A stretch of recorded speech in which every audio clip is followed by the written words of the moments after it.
지난 시간에는 그 행정법의 일반 법원칙이라는 출제 빈도가 상당히 높은 영역에 대해서 일단 개략적인 걸 먼저 살펴봤고, 그 다음 평등원칙, 평등원칙의 행정법적 구체화로서의 그 자기구속의 원칙, 그 다음에 이제 과잉금지 원칙, 비례원칙에 하나 살펴봤죠.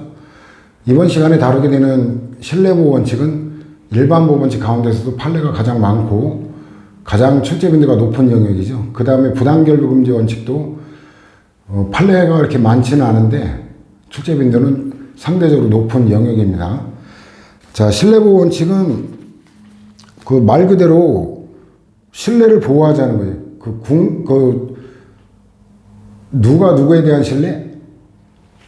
국민의 행정에 대한 신뢰를 보호하자는 거예요. 여기 이제 살을 붙이면 상식적인 얘기인데, 보호 가치가 있는 신뢰만 보호한다.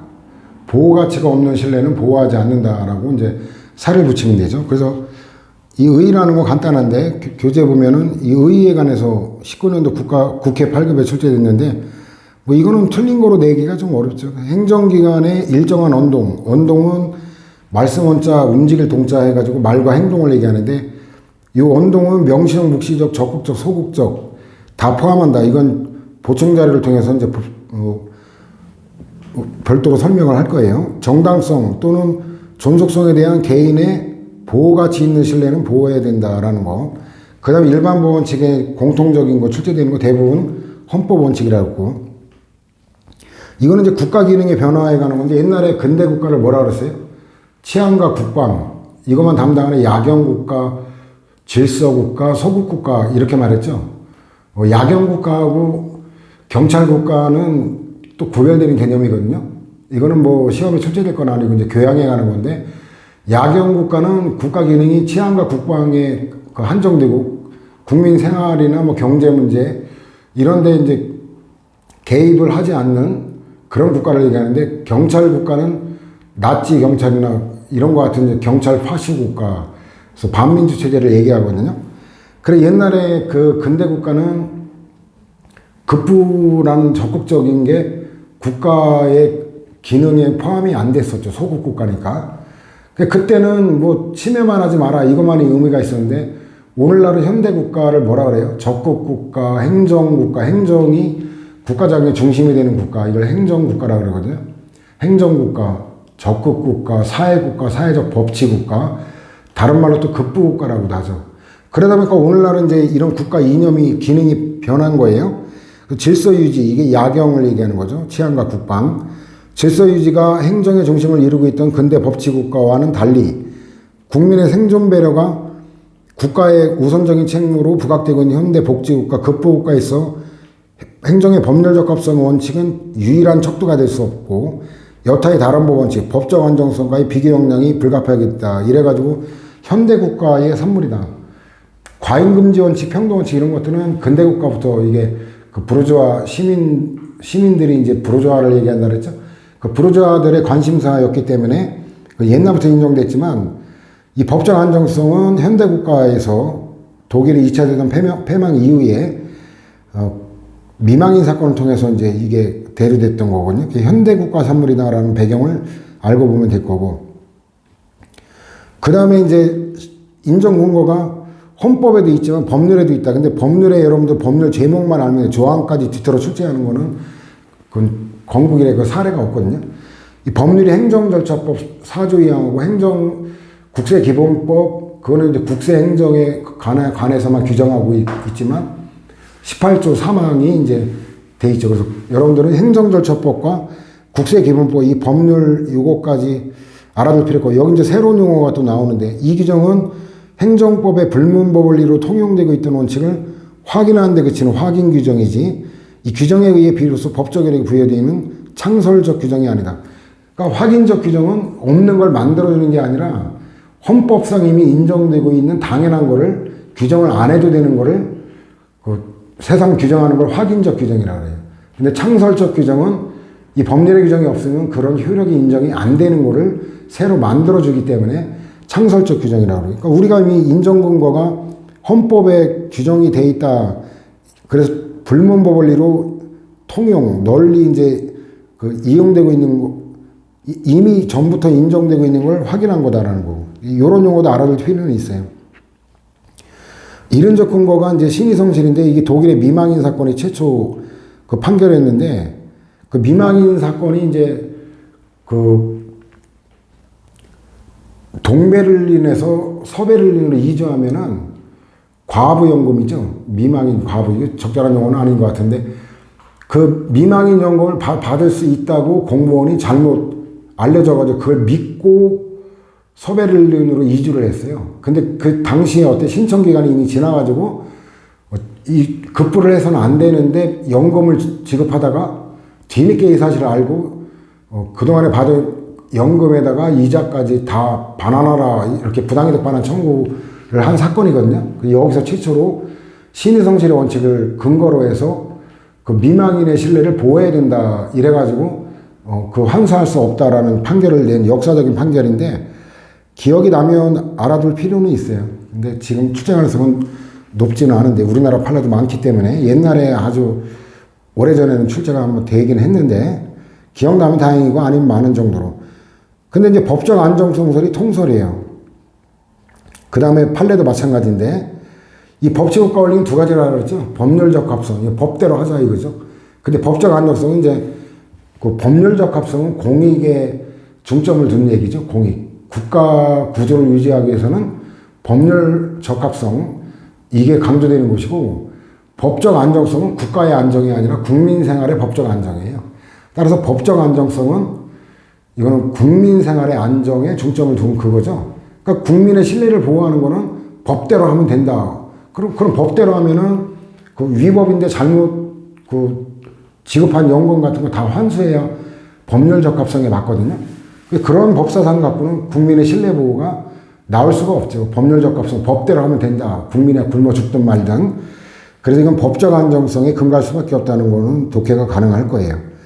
판례는 그 신의성실과 신뢰보호 원칙을 엄밀하게 구별하지 않는다. 이것도 뭐 기억나면 다행인데 이거는 엄밀히 말하면 신의성실의 원칙은 법률적 효력을 갖는 거예요. 헌법적 효력이 아니라. 근데 신뢰보호 원칙은 헌법적 효력을 가져요. 근데 말이 이제 이론적으로는 그런데 실제는 어떻게 신의나 신뢰나 의미적으로는 동일하죠. 그래서 이 내용적으로는 구별이 안 되고 구별 실익도 없기 때문에 그냥 구별하지 않고 신뢰보호 요건 여기 해당되는 똑같은 요건인데 어떨 때는 신뢰보호 원칙 그냥 어떨 때는 신의성실의 원칙 이렇게 구별하지 않고 쓴다라는 거고 그 다음에 이제 법적 근거는 법적 안정성은 똑같아요. 그래서 그건 뭐 애울 문장은 아니고 법적 안정성이란 결론을 알면 되는데 그건 뭐 학설하고 똑같고 상식적인 거니까 한번 그냥 읽어두는 의미고 이 판례는 다시 읽는 의미는 없어요. 나중에 두 번째 볼 때는 제목만 봐도 될 거예요. 어떤 법령이 장래에도 그대로 존속할 거라는 합리적이고 정당한 신뢰를 바탕으로 국민이 그 법령에 상응하는 구체적 행위로 나아가 이게 이제 처분행위라고 좀 이따 배울 거예요. 믿고 어떤 행위를 한 그 처분을 보호하는 거지 단순히 믿기만 하고 아무 행위도 안 했다라면 보호하지 않는 거죠.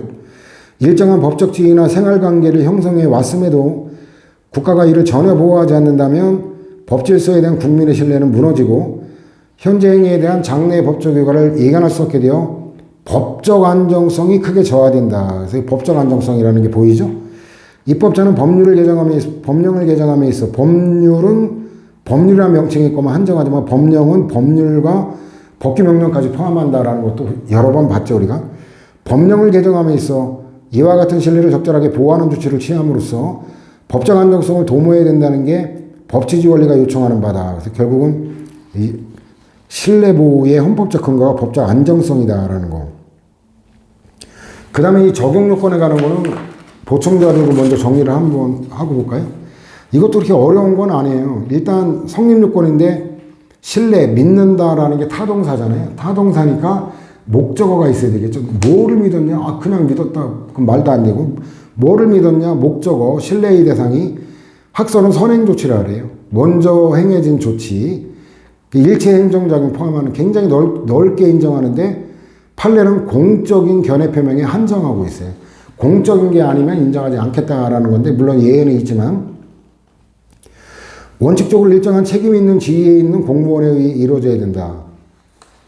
이제 이런 표현이 낯선 표현일 건데 내용은 상식적이에요. 여러분들 어떤 권한도 없는 공무원이 어떤 거 해준다고 약속하면 여러분들 믿는 게 정상이에요? 안 믿는 게 정상이에요? 예를 들어 뭐 공무원도 아닌 애가 여러분에게 건축허가, 영업허가 내주겠다. 신청만 해라. 그러면 어때요? 네가 무슨 권한으로 해준대? 의심하는 게 원칙이지.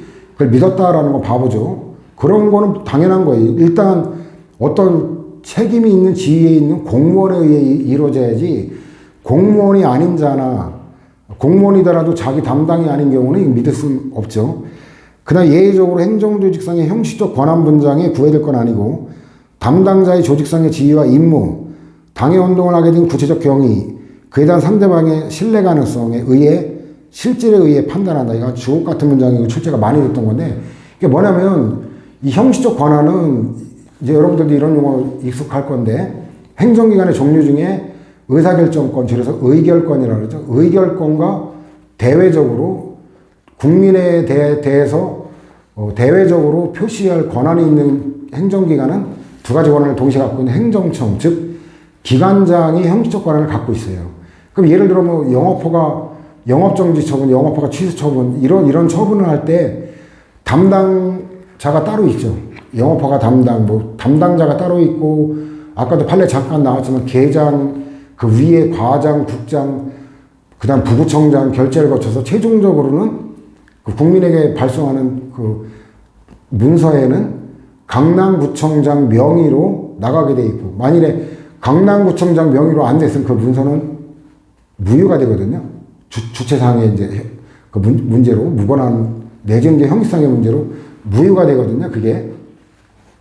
그래서 일단은 형식상의 권한은 기관장이라고 하는 행정청이 갖고 있는 거예요. 근데 알다시피 구청장이 뭐 건축, 도로, 뭐 보건 이 모든 거를 구청장 혼자 다 하지는 않잖아요. 실질적으로 뭐 누가 해요? 그 밑에 보조기관이라고 대부분 이제 기관장 빼고 대부분 공무원의 경우는 이제 대부분 보조기관이라고 해요. 보조기관. 실무자부터 이제 그 관리자라고 하는 계장, 과장, 국장, 부구청장 이런 경우를 다 보조기관이라고 하죠. 보조기관. 보좌기관은 또 달라요. 보좌기관은 비서실 같은 경우 이런 거는 이제 보좌라고 하는 거고 행정 용어로 치면 이제 그 개선과 막료 이 보조기관이 개선 라인에 해당한다면 이 보좌기관은 이제 스텝 막료에 해당하는 거거든요. 대부분이 이제 보조기관이고 여러분들도 공직생활 하다 보면 대부분이 보조기관으로 시작해서 보조기관으로 끝나요. 근데 이제 일부가 보조기관에서 나중에 이제 기관장에 해당하는 행정청까지도 이제 경험하게 되고 하는데 그건 소수가 이제 진급 빨리 되거나 선두주자 이런 경우 이제 일부가 될 거예요. 그래서 요즘은 이제 그래서 5급 이상 여기는 관자가 옛날부터 붙었죠. 관. 그러니까 5급은 사무관이라고 하고 4급은 서기관, 3급은 부의사관, 2급은 이사관, 1급은 관리관. 그래서 이거 웃긴 얘기인데 그 지방을 쓸 때 그 일반 공무원 기준으로 5급 사무관 이상부터는 지방의 학생을 면해요. 그 벼슬이 없는 선비를 학생이라고 하거든요. 그래서 대부분 현고 학생, 부군신이라고 이제 학생이라고 하는데 저 같은 경우는 죽으면 뭐 아들에서 제사 지낼 것 같지는 않지만 제사는 아무래도 저희 때가 끝에 마지막 풍습일 것 같긴 한데 그 관행대로 지방을 쓰게 되면 저는 현고 학생이 아니라 현고 사무관이 되는 거예요. 지금 대통령 같은 경우는 현고 대통령 이렇게 쓰는 거고 그런데 이제 그 밑에는 그 관자를 안 붙였어요. 그런데 그렇게 되니까 뭔가 위화감 느낀다 이래서 6급 이하도 이제 요즘 뭐라고 불러요? 주무관이라고 해서 이제 관자를 이제 붙여주죠. 실제는 실무자라고 하는 이 사람들이 하는 거예요. 그러니까 실무 담당자가 검토 끝에 가능하다 이렇게 말하면 형식적 권한은 기관장에게 있지만 실제는 실무자, 주무관이 하기 때문에 주무관이나 사무관 이런 실무자들이 검토 끝에 가능하다고 하면 이건 인정한다는 얘기예요. 명시적, 직접적, 간접적, 묵시적 표시도 가능한데 의사표시는 조금 더 별도로 볼 거예요. 단 부작위는 이거 침묵인데 아무 의사표시를 안 하는 건데 얘가 묵시적 의사표시가 되려면 특별한 사정이 있어야지 이게 없을 때 침묵이 모두 다 의사표시로 인정되는 건 아니거든요. 그 다음에 이제 쉽게 말하면 의례적인 말이죠. 빈말, 허언, 의례적인 말. 이걸 뭐라고 그러냐면 추상적으로 물어가지고 일반론적 견해 표명에 불과한 경우, 이런 경우. 예를 들어 보면 여러분들이 인사혁신처에 전화를 걸어요. 그 7급 또는 9급 공무원 시험을 준비하는 수험생인데 열심히 공부하면 합격할 수 있는 시험이겠죠. 설마 열심히 해도 안 되는 시험은 아니겠죠. 그냥 막연하게 내가 지금 어떤 전공이고 영어나 다른 그런 그 실력이 어느 정도 되고 이런 구체적인 거 없이 그냥 추상적으로 열심히 공부하면 되겠죠라고 했더니 인사혁신처 담당 공무원이 뭐라고 답변하겠어요? 뭔 억가심정이 있다고? 글쎄 다른 수험생은 다 돼도 너만은 안 될 것 같다. 왠지 느낌이 이렇게 말할 이유가 없죠. 의례적으로 답변하겠죠. 그럼요. 누구나 모든 수험생 누구나 열심히 하면 합격할 수 있는 시험입니다. 이렇게 답변했겠죠. 근데 떨어졌어요. 떨어져서 찾아가가지고 내가 합격할 수 있다는 말을 믿고 그 책도 사고 강의도 듣고 지방에서 올라온 경우는 이제 고시원도 얻고 이렇게 했는데 다 돈 물어내라. 너 때문에 내가 믿고 했다가 그 불합격 당했으니까 손해배상 다 물어내라. 이렇게 되는 건 황당한 얘기죠. 상식이에요. 그래서 이런 그 추상적 지리에 대한 일반론적 견해 표명, 의례적인 말 그런 거고 담당 공무원이 또 어때요? 은혜적으로 단순한 정보 제공 내지는 이것도 나오잖아요. 일반적 법률 상담이에요. 일반론적 견해 표명이나 일반적 법률 상담 이런 표현이 같은 맥락이잖아요. 이거 의례적인 말은 인정이 안 되고 입증 책임은 그 증명 책임이 오늘날에서 증명 책임이라는 말로 판례가 입증이라는 말은 그 증거를 세운다라는 건데 그런 말보다는 증명이라는 말이 더 많이 쓰이죠. 수학 그것도 공식을 증명하라 뭐. 그러니까 이제 순화시켜서 요즘은 이제 증명 책임이라고 하는데 이 입증 책임의 분배 원칙은 민사 소송이나 행정 소송이나 똑같아요. 법률 요건에 따라 분류하는 법률 요건 분리설. 이게 이제 4편의 그 행정소송의 심리 파트에서 다루게 되는데 각자 유리한 요건 각자 입증하는 게 원칙이다. 그럼 되게 쉬워요. 자, 우리가 한번 볼까요? 신뢰보호 원칙을 그 대표로 하지만 일반 법원칙 모두가 요 일반 법원칙 위반이 인정되면 원고가 승소하는 거죠. 그럼 일반 법원칙 위반, 신뢰보호 원칙에 위반 됐다는 게 증명이 되면 원고한테 유리한 거예요. 따라서 어때요?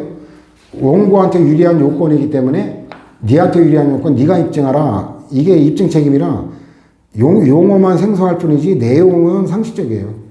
그 신뢰이익 주장자, 신뢰보호를 받으면 국민에게 유리하잖아요. 국민이 부담한다. 국민을 다른 말로 하면 국민이 소송 제기하니까 원고가 부담한다 이렇게 표현해도 같은 말이에요. 그 다음에 이제 법학은 가치를 다루는 거라 그랬죠. 가치 중립적인 게 아니라 그랬죠. 그래서 보호 가치가 있는 것만 보호하지 보호 가치가 없는 그런 것까지 보호하지는 않아요. 이걸 뭐라고 하냐면 귀책 사유라고 하는데 귀책 사유도 줄임말이거든요. 책임 귀속 줄임말이 그 귀책 사유예요. 민법에 이제 그 채권 총론에 그 계약 책임에 관해서도 그렇고 불법 행위 책임에 관해서 또 책무란 말을 쓰는데 책무도 책임과 의무 이걸 줄임말이 책무거든요. 줄임말이 꽤 많죠. 그래서 귀책 사유, 책임 물을 사유가 없어야 되는데 이거는 상적인 거예요. 저놈이 나를 속였어요. 그래서 나는 그게 허위인 줄 모르고 요건이 충족됐다는 가정하에 요건이 충족되면 그 가능하다. 허가 발급이 가능하다. 뭐 이렇게 믿고 한 건데 저놈의 요건도 충족이 안 되면서 사기친 거예요. 이런 경우는 보호 가치가 없죠. 그래서 사기, 사위, 허위, 사실은폐가 동의어죠. 증수에는 증례, 증여한다. 뇌물을 주는 걸 증례, 주는 뇌물을 받는 거를 수례, 그래서 증수례, 이건 뇌물 수수를 얘기하는 거. 강박도, 강요와 협박, 줄임말이죠. 그 밖에 우리가 그 과잉금지 원칙에서 봤던 고의, 악의, 그 다음에 그냥 경미한 과실, 경과실인데 중대한 과실 줄여서 중과실이라 그러죠. 이 중과실도 굉장히 귀책 사유로 인정하는 유형이거든요. 근데 이 판단 기준은 상대방만이 아니라 관계자, 수임인이나 대리인 고용인 모두를 기준으로 한다. 즉 상대방에게 규책 사유가 없더라도 수임이나 대리인 등에게 관계자에게 규책 사유가 있으면 이거는 그걸 갖다가 그 원인 제공을 한 상대방의 규책 사유로 인정해서 신뢰 보호를 안 해준다는 건데 이것도 상식이잖아요. 만일에 직접 어떤 규책 사유 있는 행위를 한 이 행위를 본인이 직접 안 하고 내 위임 계약에 따라 그 수임인이나 아니면 대리인 통해서 내가 부정을 저지른다고 제재를 안 받는다면 말이 안 되죠. 예를 들어 내가 직접 사람을 찔러 죽였다 그러면 살인죄 정범이 되는 거예요. 정범이 되는 거고 같이 여러 명이 했다는 공동 정범이 되는 거예요. 근데 내가 직접 살인행위나 하지 않았지만 누구를 죽이면 내가 1억을 주겠다 이래가지고 범죄를 사주한 거라 그러죠. 요새 그 손준성하고 김웅하고 해가지고 이제 고발 사주 이게 이제 공수처 수사 대상으로 진행되고 있는데 뭐 결과는 어떻게 나올지는 잘 모르겠지만 그 사주라는 게 범죄를 자기가 직접 저지르지 않아도 범죄를 저지르라고 사주한 놈, 이걸 법률용어로 뭐라고 그러냐면 교사범이라고 그래요. 그 형법에 보면은 교사범은 정범과 동일한 형으로 처벌한다. 똑같이 처벌을 해요. 근데 이거하고 또 구별되는 단어가 뭐냐면 종범이라고. 근데 이건 다른 말로 방조범이라는 거죠. 그러니까 뭐냐면 그 범죄가 이루어지는 걸 막지 않고 방치한 이런 경우가 이제 방조범인데 방조범은 이제 형량을 감경할 수가 있어요. 그래가지고 이 형법에도 정범과 교사범 시킨 놈은 똑같은 형으로 처벌하도록 돼 있죠. 그렇지 않으면 돈 많은 놈은 범죄를 저지를 수가 없잖아요. 왜냐하면 내가 돈이 많으면 내가 범죄 행위를 직접 저지르지 않고 사람 사가지고 사주해가지고 범죄 저지르면 처벌할 수가 없다. 그러면 돈 많은 놈은 처벌할 수가 없죠. 그러니까 말이 안 되잖아요. 그래서 이게 그런 상식을 반영한 거예요. 다만 이제 뭐 수임인, 대리인, 그 관계자 이러니까 좀 생소해 보이는데 내용은 이미 우리 상식적으로 알고 있는 내용이에요. 그 다음에 이제 아까도 얘기했지만 단순히 믿은 거 갖고 정신적으로 믿고 아무 손에 날 일을 안 했는데 그 정신적으로 배신감에 치를 떤다 해서 보호해달라? 그런 관념적인 학문이 아니라 그랬죠. 그 선행조치 내지는 공적 견해 표명을 믿고 어떤 손해볼 일을 했어야 돼요. 믿고 건축허가 가능하다 그래서 인부들도 고용하고 건축 설계사하고 몇백만 원 주고 그 설계 계약도 체결하고 또 그 청소 허가가 가능하다 이래가지고 그 폐기물 처리업이라 그러는데 폐기물 처리업 허가가 가능할 것 같다. 요건 충족되는 것 같다. 이래가지고 내가 거기에 청소 특수차 몇 억짜리 막 몇 대를 사고 했는데 그 허가가 약속했던 허가 발급해주겠다고 했던 게 거부가 되면 어떻게 돼요? 몇 억 그냥 다 날아가는 거잖아요. 그래가지고 이제 손해볼 일, 이걸 믿고 어떠한 행위를 했을 것, 이걸 처리보호, 처분행위 이렇게 표현하는 거예요. 그래서 행정기관의 선행조치를 정신적으로 믿은 것 갖고는 부족하고 신뢰에 기한 어떤 처리, 투자나 건축 개시, 이주, 아까 미망인 사건의 이주, 그 과부연금 수령이 가능하다 그래가지고 믿고 이사 간 거, 공유승은 매립면허, 토지용질 변경, 직원 고용 해가지고 인건비 줘야 될 거 아니에요? 이런 손해볼 일, 이거를 갖다 점잖게 어떤 사무 처리를 했다. 또는 처분행위라고 이렇게 표현하는 거예요. 근데 어때요? 약속 지키면 배신 나올 수가 없죠. 배신행위, 선행조치에 반하는 행정자죠. 허가 발급해주겠다고 했다가 거부하거나 연금 지급이 가능하다고 했다가 연금 지급을 거부하거나 아니면 지급했던 거 회수한다거나 이런 거. 그 다음에 상당 인과관계가 또 약방에 감추거든요. 이거는 이제 민법의 그 계약 책임에 관해서도 그렇고 불법행위 책임, 행정법에도 이제 국가배상에 가면 또 거기도 인과관계하면 상당 인과관계가 상식이다. 일단 그냥 단순한 인과관계 그 정도 갖고는 안 되고 상당한 정도의 인과관계가 있어야 된다는 거. 그 다음에 이제 의사표시에 가는 건데 이 표현만 익히면 되는 거지 내용은 상식이에요. 명시적, 직접적 이거는 해당 단어를 직접 쓰는 거예요. 예를 들어 명시적 청혼이다 그러면 결혼이라는 단어를 직접 쓰는 걸 명시적 청혼이라고 하는 거거든요. 나랑 결혼해 줄래? 이렇게 나랑 혼인해 줄래? 이렇게 결혼이나 혼인이라는 단어를 직접 사용해서 의사를 전달하면 명시적, 직접적 그 의사표시라고 해요. 근데 이제 이 간접적이라는 건 뭐냐면, 이건 앞에서도 잠깐 봤죠. 그 단어를 직접 쓰지는 않지만 실질이 그 단어에 해당되는 내용을 갖다가 표현하면 이거는 이제 간접적이라고. 예를 들어 보면 결혼해달라는 단어는 쓰지 않지만 뭐 진부한 표현이긴 할 건데, 너랑 뭐 매일 아침 같은 방에서 아침을 맞이하고 싶다. 맨날 같은 방에 같이 자자. 결혼을 전제로 한 얘기죠. 결혼이라는 단어는 안 썼지만, 또 뭐 노예 화장 안 한 얼굴, 이 쌩얼이라 그러죠. 이 쌩얼을 매일 보고 싶다. 그럼 매일 같이 자는 그 공동체가 되겠자. 결혼하자는 얘기죠. 그 다음에 언제 할까? 예식장은 어디로 할까? 전통 양식으로 할까?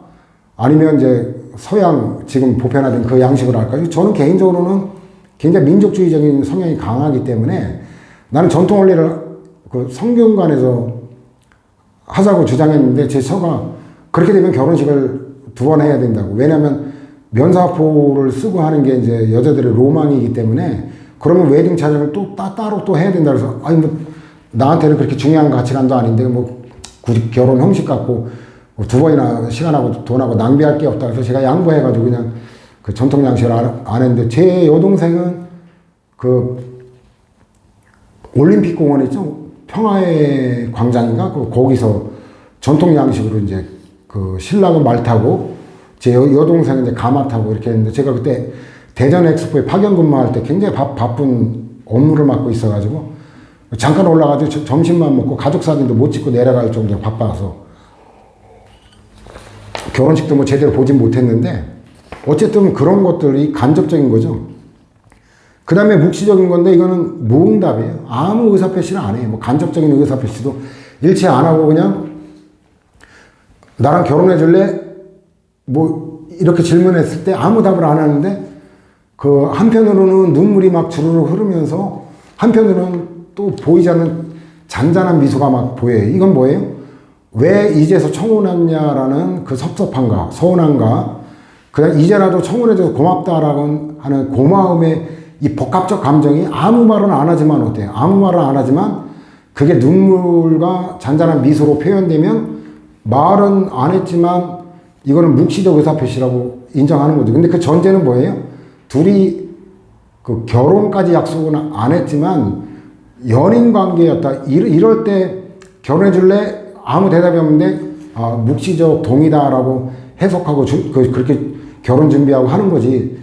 그 길거리에 지나가는 여자 잡아가지고 그 아무 뭐 알지도 못하는데 저랑 결혼할래요? 그 상대방은 어때요? 이런 미친놈이 다 있나? 그 누가 데리고 와? 그래서 걔 데리고 했다가 또 시비 붙어가지고 또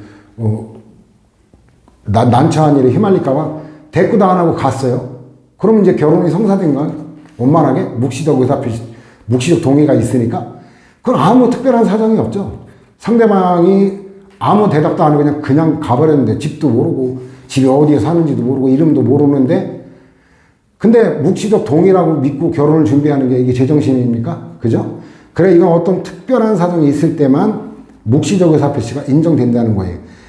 근데 이 의사표시는 법학에는 명시적이든 직접적이든 간접적이든 묵시적이든 의사표시를 인정하는 게 원칙이에요. 그래가지고 이제 우리가 비과세 간행 봤죠, 이미.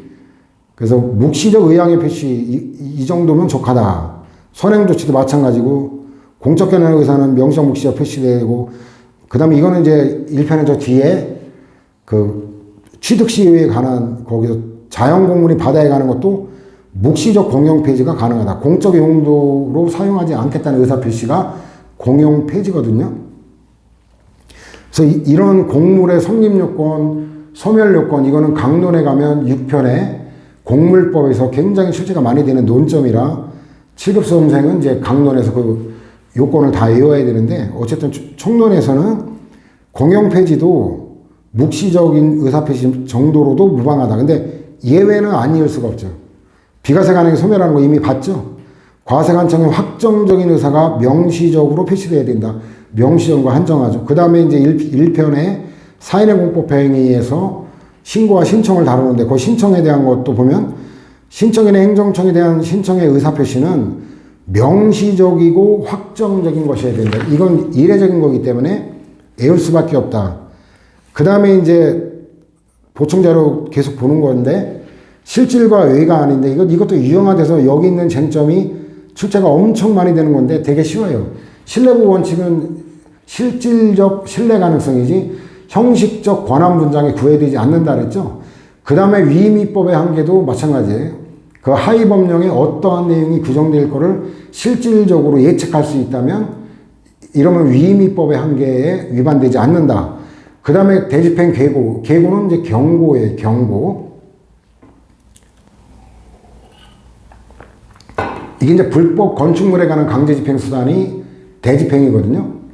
그래가지고 이제 그 이재명 그 민주당 대선 후보죠. 지금은 그 전에 경기도지사였을 때 이제 저 하천 계곡에 불법으로 그 어떤 자리나 뭐 이런 시설물 설치해가지고 공적인 국가 소유나 지방자치한테 소유의 거기 강이나 하천 계곡 여기다가 마치 자기가 주인인 것처럼 평상하고 뭐 이런 거 설치해가지고 자리세 받고 막 이랬던 거죠. 이거 불법 시설물 철거하는 게 이런 사안들이 대집행이에요. 근데 뭐 대부분 설득에 의해서 97% 정도가 97%나 8%인가 뭐 그 정도가 자진 철거했다. 이건 엄청난 행정 성과인데 그럼 불법 시설물이나 건축물을 철거하는 게 대집행인데 그걸 경고하는 게 계고라고 하는 거예요. 계고. 몇 년, 몇 월, 며칠, 몇 시까지 불법 건축물이나 이 시설물을 철거하지 않으면 행정이 강제로 철거하고 철거 비용을 너한테 강제 징수하겠다라는 경고장. 이게 계고인데 이것도 마찬가지예요.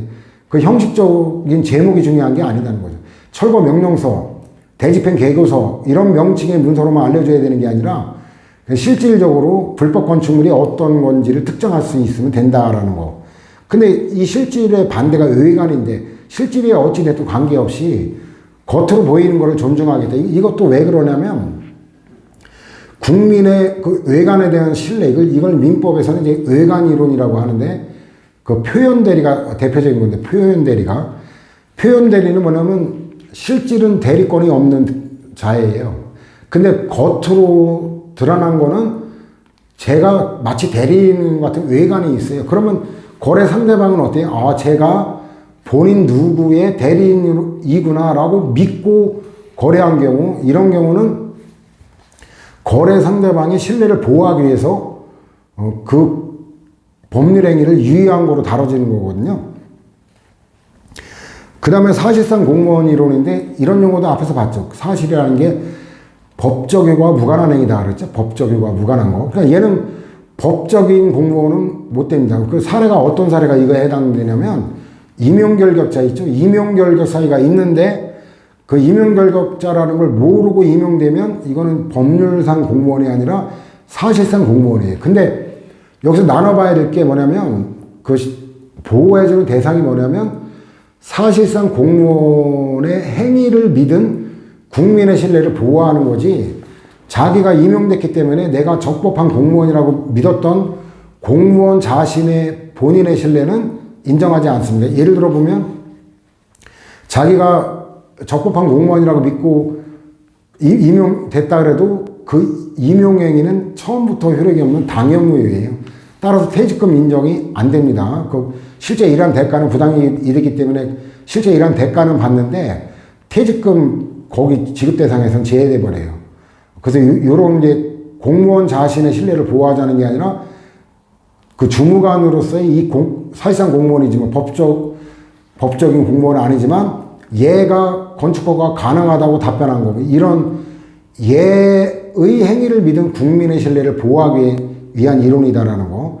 그 다음에 국가배상법 2조가 이제 국가배상법은 이제 2조 5조로 나누는데 공무원의 그 위법한 불법 행위로 인한 손해배상은 2조.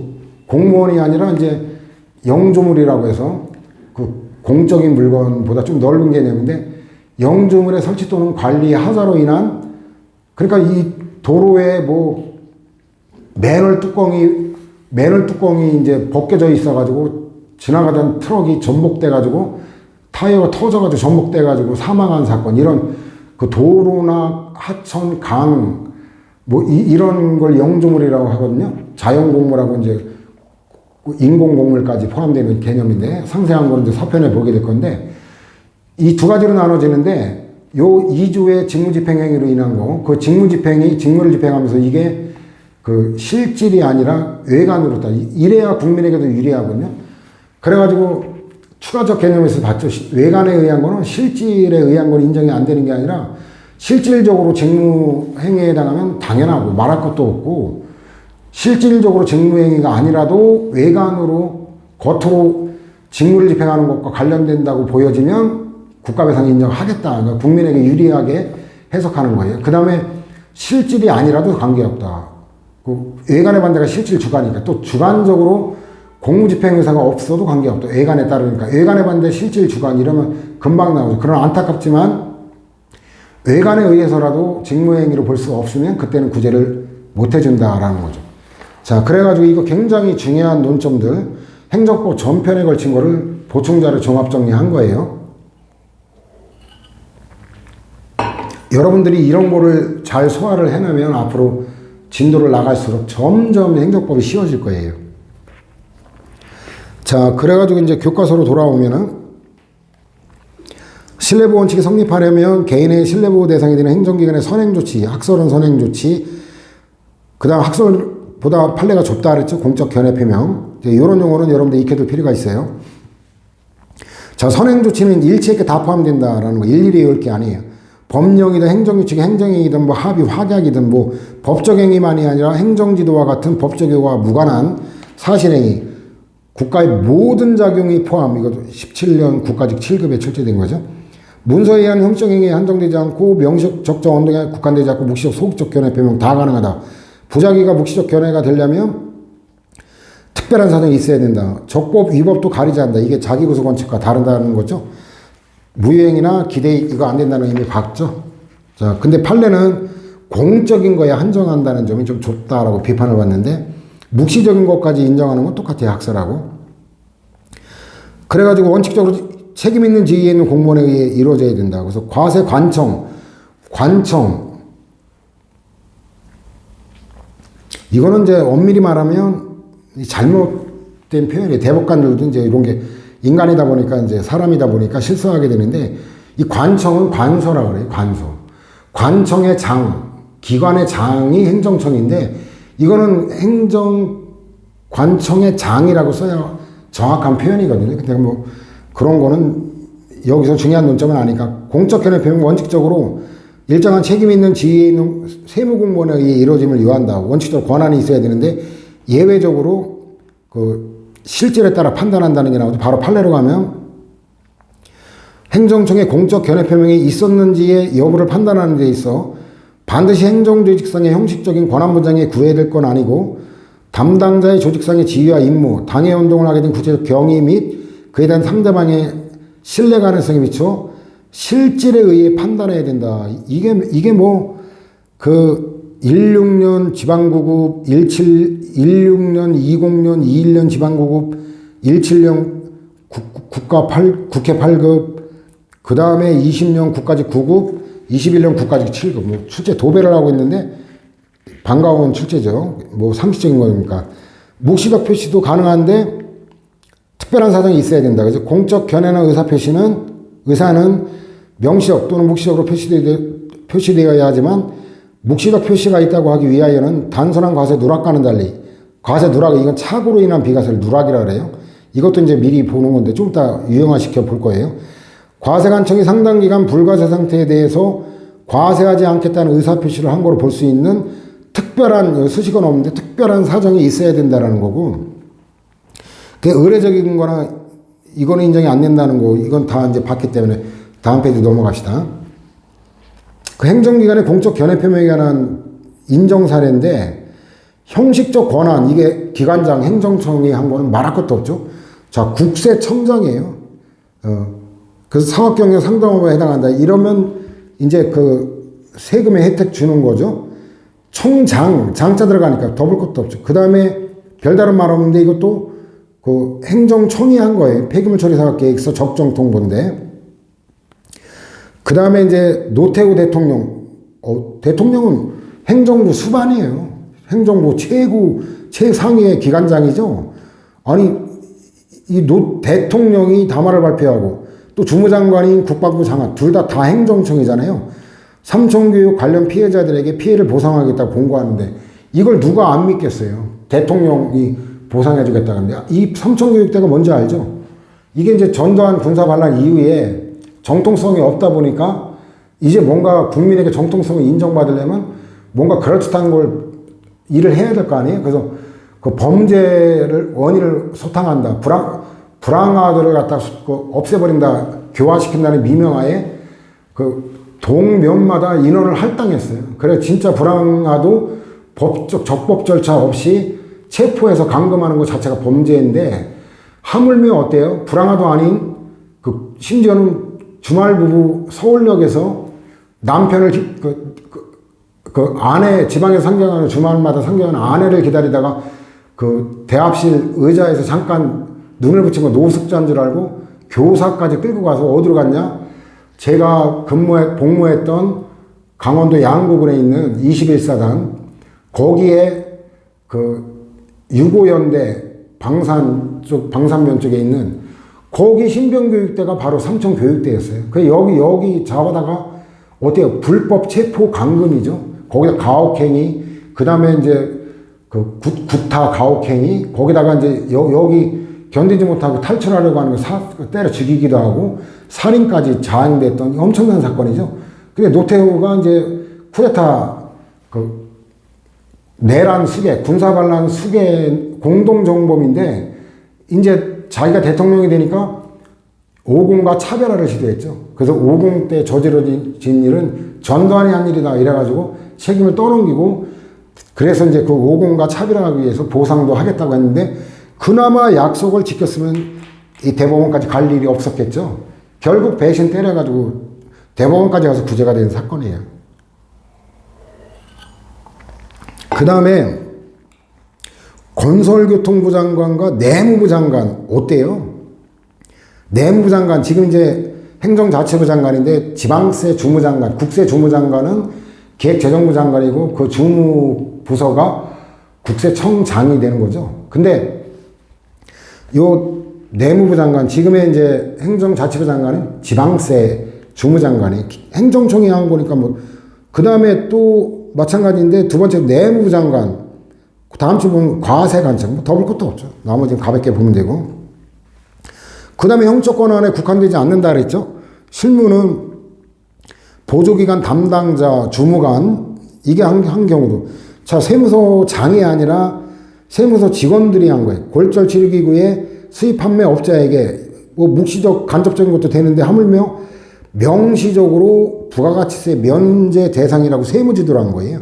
여기서 아까도 잠깐 봤지만 법적 행위에 한정되지 않고 행정지도라는 사실행위에 대해서도 인정하고 있다라는 판례도 마찬가지예요. 그 얘는 담당자니까 뭐 담당자라는 거 알면 되죠. 그 다음에 더군다나 이건 뭐 담당자가 멋대로 하는 것도 아니고 구청장, 행정청의 지시에 따라 소속 직원 주무관이 적극적으로 나서가지고 취득세 면제를 제외해가지고 그걸 믿은 거. 그 다음에 세 번째 보면 동사무소 직원이에요. 동장인 행정청은 아니지만 그 담당 직원이라는 거예요. 담당 직원이 행정상착오로 국적이따를 사유로 주민등록 말소한 걸 신뢰해가지고 그러니까 뭐 별 필요가 없다고 믿었으니까 만 18세가 될 때까지 별도로 국적이탈 신고를 하지 않았어요. 근데 나중에 어때요?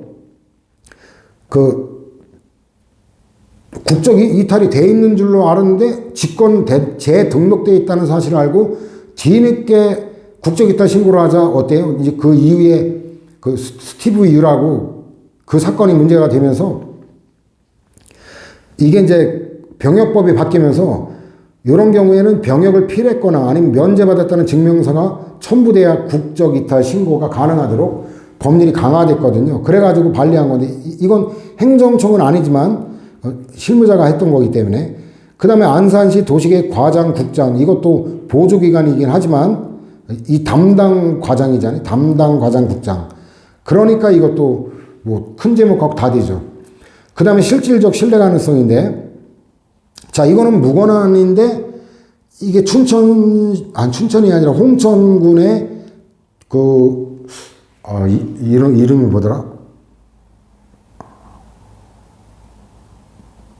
홍천군의 아산병원 계열이었던 걸로 기억하는데, 홍천군에 이제 종합병원이 하나도 없어요. 그래가지고, 이 세금에 관한 거는 보사부 장관, 지금 보건복지부 장관인데, 세금에 관한 건 무관한이지만, 의료취약지 병원 설립, 이게 이제 당시 홍천에 종합병원이 하나도 없었기 때문에 의료취약지였거든요.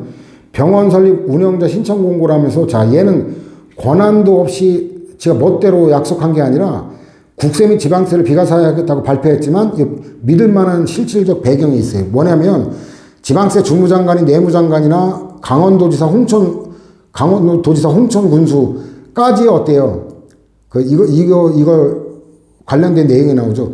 그 강원도지사가 홍천군에 대해서 지방세 감면 조례를 제정하라고 지시까지 내린 배경이.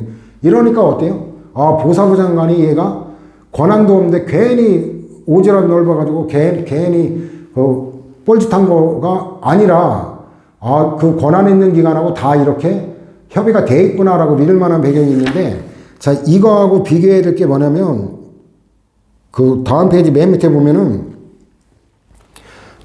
이 조사 관련해가지고 동그라미 1 있죠? 지방해운항만청장이에요. 얘는 도세인 지역개발세 과세관청이나 상급관청과 얘는 핵심이 뭐예요? 아무런 상관없이 이거예요. 그러니까 이거는 뭐냐면 도세는 도지사 권한이죠. 그 다음에 상급관청은 그 도지사 지방세 관한 거는 행정자치부 장관이죠. 거기하고 상의를 해야 되는데 아무 상의 없이 면제한다는 거. 이걸 믿은 건 바보죠. 이건 보호 가치가 없는 거예요. 그래서 그건 아까는 보사부 장관이었지만 형적 권한은 없는 거는 여기하고 똑같아요. 지방해운항만 청장이나 당시 보사부 장관이나 형적 권한이 없는 건 마찬가지인데, 보사부 장관 사건의 경우는 권한 있는 기관이 그런 지시를 한 배경이 있기 때문에 믿을 만한 가능성이 있다고 인정해 준 거고, 여기는 뭐 아무런 협의도 없었기 때문에 당연히 그냥 믿지는 않죠. 전화해봐야 될 거 아니에요. 확인하기 위해서. 그죠? 아까 같은 경우는 홍천군에 전화를 당연히 했던 거죠. 그래서 홍천군의 담당자에 전화해가지고, 아니, 보사부 장관이 이거 의료취약지 병원 설립하면 지방세 비과세하겠다고 하는데 사실이냐니까, 예, 맞습니다. 얼마 전에 그 지사님한테도 지방세 감면 조례를 제정하라고 지시까지 왔습니다. 그렇군요. 난 또 보사부 장관이 또 괜한 말을 하나 궁금해가지고, 예, 잘 알았습니다. 근데 이건 어때요? 그 도청에 전화했으면, 아니, 지방해운항만 청장이 이거 비과세하겠다는데 이 사실이냐? 글쎄요. 뭐 저희하고는 뭐 전혀 뭐 일체 상의나 협의가 없었거든요. 뭐야, 이 또라이 같은 놈 아니야 이거. 안 믿었어요, 정상이. 그래서 이건 뭐 비교가 되는 사안이죠. 자, 다시 돌아오면은 충주시청의 토지거래계약 허가 담당. 이것도 얼핏 보면은 이게 뭐야, 실무자도 아닌데, 얘는 뭐냐면 토지거래계약 허가 담당 공무원이에요. 근데 얘가 발언한 건 뭐예요? 종교법인인 대순진리회. 저는 뭐 대순진리회가 뭔지 잘 모르는데, 이 대순진리회가 문제가 되는 건 이제 헌혈을 안 받죠? 헌혈을 안 받는 거하고 이제 군입대, 그죠? 양심적 병역 거부. 그것 때문에 이제 또 제가 얼핏 듣기로는 종교에서는 이제 이단으로 치부되는 것 같아요. 그래서 이거는 뻔한 거예요. 기독교계에서 민원을 제기해가지고 보복했다라고 밖에 볼 수가 없는 건데, 대순진리이기 때문에 문제가 된 거예요. 종교회관에 대한 여기 뭐예요? 토지용질 변경 허가하고 건축 허가가 가능하다고 견해 표명했죠. 이렇게만 보면 독해가 안 되죠. 아니, 뭐야, 얘가 토지용질 변경 건축 허가 담당이라면 실질적 신뢰 가능성이 있을 건데, 보조기관이 한 거니까.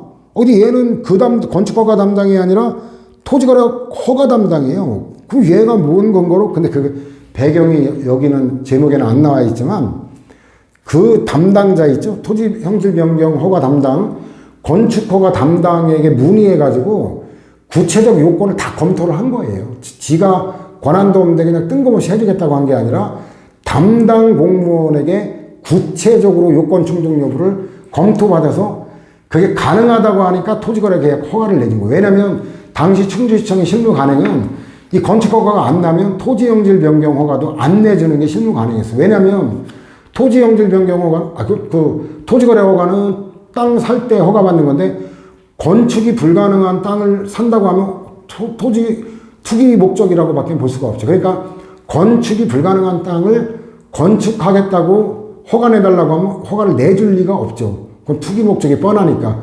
그러니까 이거는 그런 납득 가능한 배경이 있어요. 자, 포석 과정으로 한번 가볼까요? 그 다음 페이지 가면 관련 판례 위에 첫 번째 거 읽어보면 돼요. 그 다음에 두 번째 보면 요 이제 그 요지로 한번 본문으로 가볼까요? 토지거래 계약 허가, 이게 실제로 인가예요. 주석은 제가 단 건데 이 허가라는 말이 그 건축 허가, 영업 허가 이런 거는 허가인데 광업 허가, 도로 조명 허가 이런 거는 또 특허고 토지거래 계약 허가, 그 다음에 그 법인 정관 변경 허가, 법인 설립 허가 이건 허가지만 실질이 인가거든요. 그런 것들이 이제 명칭 갖고는 구별이 안 되기 때문에 좀 외워야 될 부분이 좀 있어요. 근데 이렇게 반복하면서 하나하나 이제 나가야지 한꺼번에 몰아 외우기에는 좀 어려운 부분이 있죠. 자, 그래서 이거는 실제로 인가예요. 이 과정에서 이 사건 토지 용질 변경이 가능하다는 피고 측의 견해 표명은 원고의 요청에 의해 우연히 피고 충주시장 이 행정청이 피고가 되거든요. 기관장이. 피고의 소속 담당 공무원이 은혜적으로 행정청에 단순한 정보 제공 내지는 일반적인 법률 상담 차원에서 이루어진 거라고 보이기보다는 이러면 인정이 안 되는 페이지죠. 일반론적 견해 표명, 이런 일반적인 법률 상담 이런 부정되는 건데 그렇다고 보이기보다는 이 사건 토지거래 계약의 허가와 같이 그 이용 목적이 토지 형질 변경을 거쳐 일단은 토지거래 허가를 받아서 그 다음에 토지를 취득한 다음에 형질은 형 모양과 질을 바꾸는 거죠. 예를 들어 뭐 토지의 질이 그 전이나 그러면 밭을 대지로 바꿔야 건축이 가능하잖아요. 이걸 지목을 갖다가 뭐 전이나 아니면 그 과수원 이런 거에서 대로 바꾸는 걸 형질 변경이라 그래요. 이걸 거쳐 건축물을 건축하는 것인 경우 그러한 이용 목적이 관계법령상 허용되는 것인지를 개별적 구체적으로 검토하여 그게 가능할 때만 토지거래 계약 허가를 해주도록 하는 게 당시 충주시청의 실무처리 가능이거나 내부 업무 처리 지침이어서 그에 따라 이루어진 거로 볼 여지가 더 많고 더 나아가 토지거래 허가 신청 과정에서 그 허가 담당 공무원 그 형질 변경하고 건축허가 담당 공무원으로부터 아니구나. 이거는 그 배경은 여긴 요지라 거기까지는 안 나왔구나. 그 담당 공무원에게 구체적으로 검토를 받았다는 내용도 그 판례 전문을 보면 나오거든요. 요지라 이제 요약한 거라 그거 내용은 안 나는데 더군다나 그 토지거래 담당 공무원으로부터 이용 목적대로 토지를 이용하겠다는 각서까지 제출할 걸 요구받아 각서까지 제출한 거예요. 그러면 당연히 토지 형질 변경허가 날 거라는 거는 당연히 믿을 수밖에 없죠. 근데 배신당한 거죠. 그래서 이게 이제 헌법에서 다루게 됩니다. 종교의 자유에 관한 거는. 저는 뭐 무신론자이기 때문에 뭐 신앙에 대해서는 중립이에요. 뭐가 뭐 정통이 이단이고 이거는 뭐 알바도 아니고 개입할 뭐 아무 이유도 없고 권한도 없고 그런데 정통과 이단은 늘 상대적이에요. 예를 들어 보면 예수 그리스도가 이단으로 몰래 처형당한 거죠. 그런데 나중에 정통이 됐고 그 다음에 이제 루터, 그 다음에 켈빈, 칼뱅이라고도 부르기도 하는데 여기에 의한 그 프로테스탄트 저항이라는 거죠. 그래서 신교가 등장했을 때 종교전쟁도 일어났었죠. 그때 당시에 이단으로 몰렸던 거죠. 그러다가 그게 정통으로 된 거고 우리나라도 보면 뭐 순복음교회도 이거 뭐 주로 영업을 목적으로 하는 거 아니냐 이러죠. 한때 이단으로 몰렸다가 성공하니까 지금 이제 그 이단 시비가 끝난 것 같고 옛날에 또 통일교 뭐 대승 진리회 그 여호와 증인이 또 있구나. 그렇구나. 내가 그 여호와 증인하고 대선 진례는 다른 거겠네. 맞아. 아까 그러면 잘못 얘기했네. 뭐 시험하고 관계되는 건 아닌데 그 양심적 병역 거부하고 헌혈 받는 거 수혈 거부하는 게 이제 대선 진례가 아니고 여호와 증인이었네요. 예, 그건 제가 잘못 말했네. 근데 헌법에서 보호되는 종교에는 정통과 이단을 구별하지 않습니다. 그 종교계 내에서 이단이라고 분류를 해도 헌법상은 보호받을 신앙의 자유의 대상이 되는 거예요. 그래서 헌법적으로는 이단이라고 해서 함부로 이걸 갖다가 불이익을 줄 수가 없도록 되어 있습니다. 참고하기 바라고. 뭐 종교 내적인 문제는 또 별개예요. 헌법적으로 그렇지만 뭐 신앙을 하는 입장에서는 그 이단이라고 하는 걸 믿어서는 안 되는 뭐 그 종교상의 의무가 있겠죠. 근데 그거는 이제 신앙하는 사람의 내부적 문제고 법적으로 외부적 관계에서는 또 그렇다라는 거. 그 다음에 이제 독해가 얼추 다 돼요. 자, 제가 외우기 쉽게 유형화 시켰잖아요. 이제 포석 과정이잖아요. 아까 일반론적 견해 표명 이 말 나오면 인정이 안 된다 그랬잖아요. 요 계열 독해가 되면 10개 없는 거죠. 자, 여기 콘도 사건이죠. 콘도가 뭔지 알죠? 숙박시설. 자, 근데 여기 콘도미니엄의 시설 관리료 수입의 실질을 파악할 수 있는 내용을 사실에 따라 구체적으로 밝히지 아니하고 핵심이 나오죠. 추상적으로 요 말이 나오잖아요. 추상적으로 이러니까 일반론적, 추상적 이거 같은 계열이죠. 그 다음에 두 번째도 건설교통부 장관, 지금 국토교통부 장관인데 자, 이거 핵심이 뭐냐면 도시 기본 계획이에요. 도시 기본 계획. 그러니까 이 기본자 들어가는 계획은 일반적 추상적 계획이다라는 배경 지식만 있으면 돼요. 그 나중에 이제 2편의 행정작용의 행정계획에 가면 도시 기본 계획은 얘는 일반적 추상적인 거라 구체적 사실에 관한 법 집행으로서의 공권력 행사 또는 그 거부와 그 밖에 이에 준하는 행정작용, 즉 처분이 아니다라는 논거로 쓰이게 되거든요. 그래서 이 도시 기본 계획은 이거는 추상적 계획이에요. 그럼 이제 구체적으로 국민의 권리와 직접 관계되는 것만은 그 하위 단계인 도시 기본 계획에 따라 만들어진 수립된 하위 계획인 도시군 관리 계획이죠.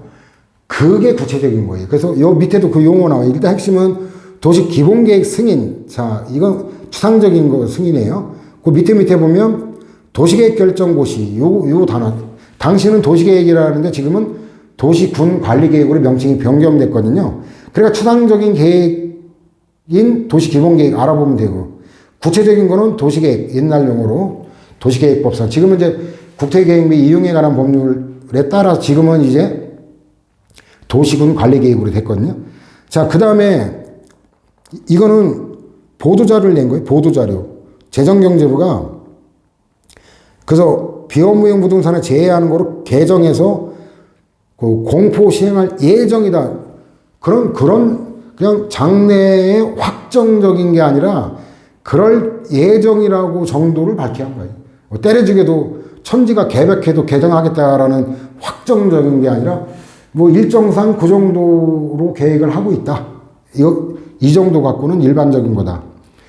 여기 좀 분류를 뭐 편의상 다른데 해놨는데 뒤에도 입법 예고까지 한 것도 똑같은 그거로 해석하면 될 거예요.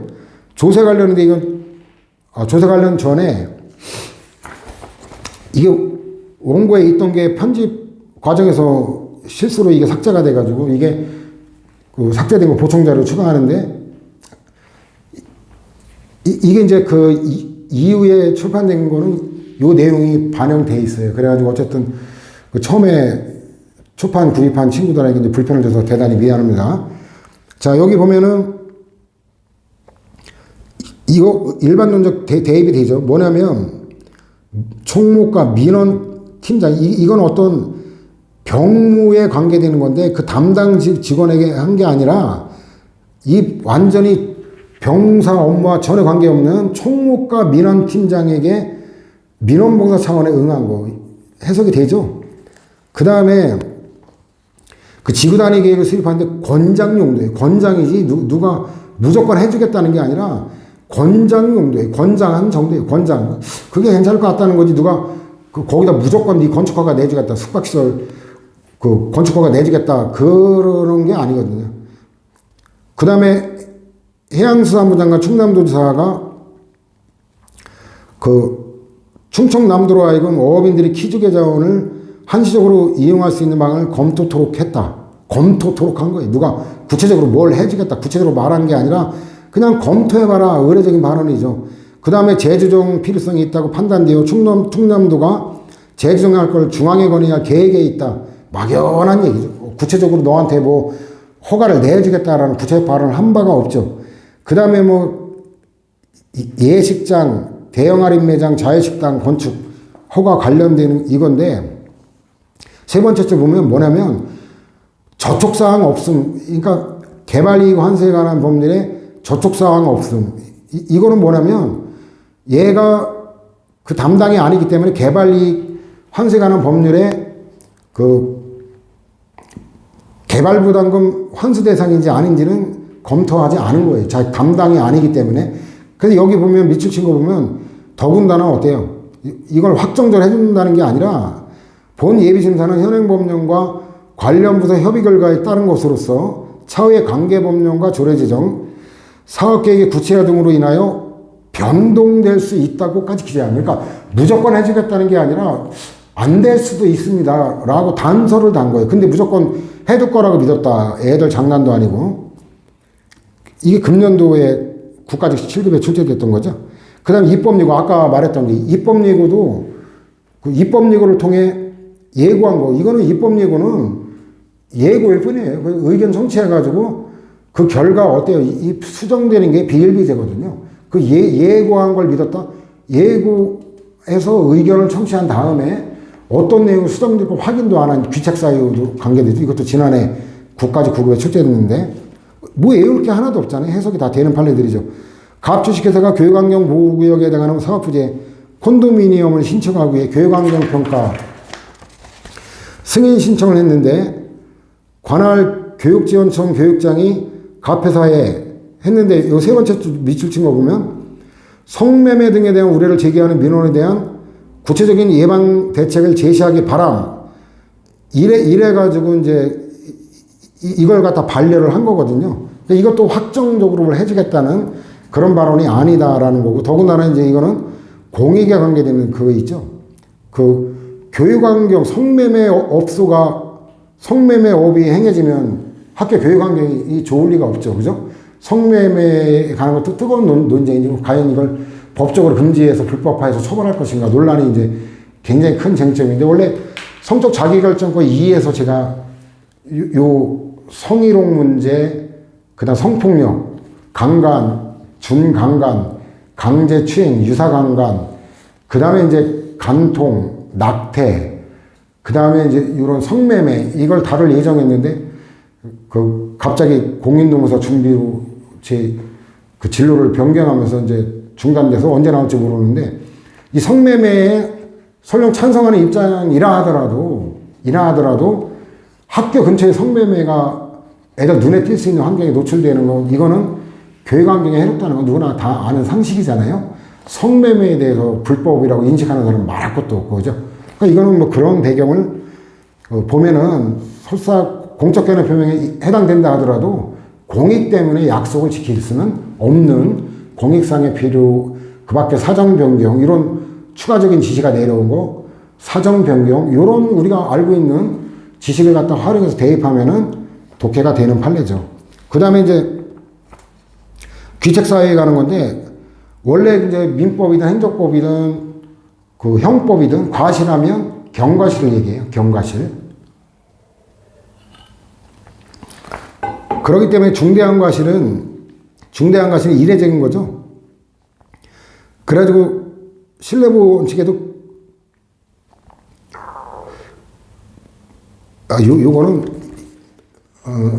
다음 시간에 이따 중대한 과실 그 나올 때 다시 한번 종합 정리하는 게 낫겠다. 자, 다시 일단 돌아와서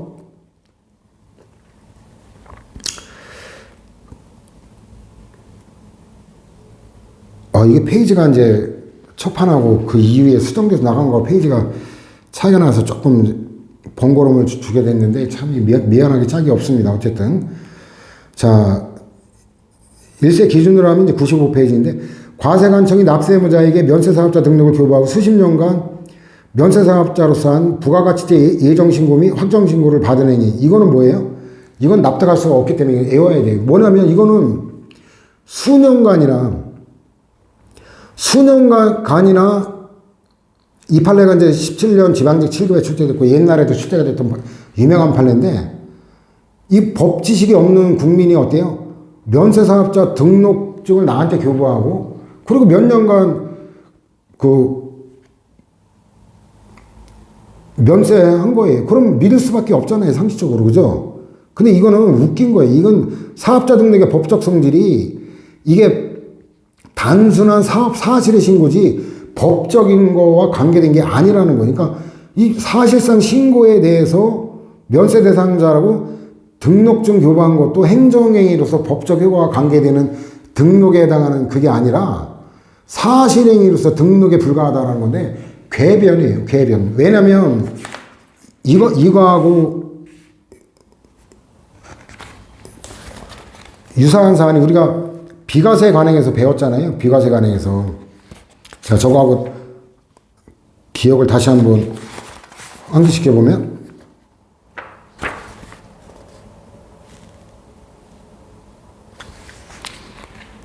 거기 59페이지에 4번 판례 있잖아요. 59페이지 4번 판례. 과세관청이 4년간 보세운송 면허세를 한 건도 부과한 적이 없어요. 이거하고 3년이나 4년이나 물론 여기는 이제 관계법조문에 삭제를 건의한 배경이 그게 인정이 된 거지만 여기도 어때요? 아니 그 담당자가 검토해가지고 내가 면세사업자라고 등록증을 교부했다면 믿을 수밖에 없죠. 근데 요거는 외우지 않으면 안 돼요. 요거까지 이해가 된다면 저로서는 대단하다고 인정할게요. 저로서는 도저히 이해가 안 되는 거라. 착오로 인한 경우 그러니까 과세할 수 있음을 알면서도 어떤 특별한 사정, 아까 그 보세 운송 면허세 비과세 관행에서 좀 전에 다시 한번 확인했잖아요. 그러니까 이게 과세할 수 있는 거 아는데 수출합대라는 공익상의 필요 때문에 비과세하겠다. 이런 특별한 사정이 있어야 되는 거지.